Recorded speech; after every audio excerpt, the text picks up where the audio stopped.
आज के 7 जून 2024 আমরা আছি পূর্বস্থলী মডেল ফার্ম। আমি এখানকার assistant director of agriculture ADA farm Harshit Majumdar.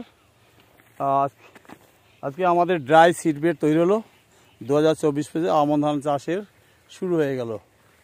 তাই 7 জুন থেকে আমাদের এখন কাজ চলবে। আজকে আমরা 10 কেজি মতো ধানের বীজ ফেলছি। জাত হচ্ছে M27029 ফাউন্ডেশন সিড। এটা থেকে সার্টিফাইড বীজ হবে এবং কৃষকরা আগামী বছর এই বীজটা পাবেন।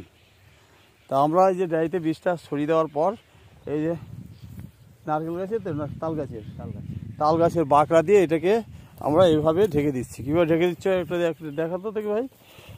এই দেখুন কীভাবে ও ধানটাকে ঢাকছে।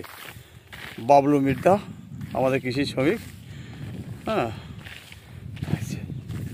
তাহলে আমাদের ধানের বীজতলা শুরু হয়ে গেল। নমস্কার, সবাই ভালো থাকবেন। আপনারাও চাষবাস শুরু করুন 2024-25-এর। এটুকুই আজকে আমার বক্তব্য।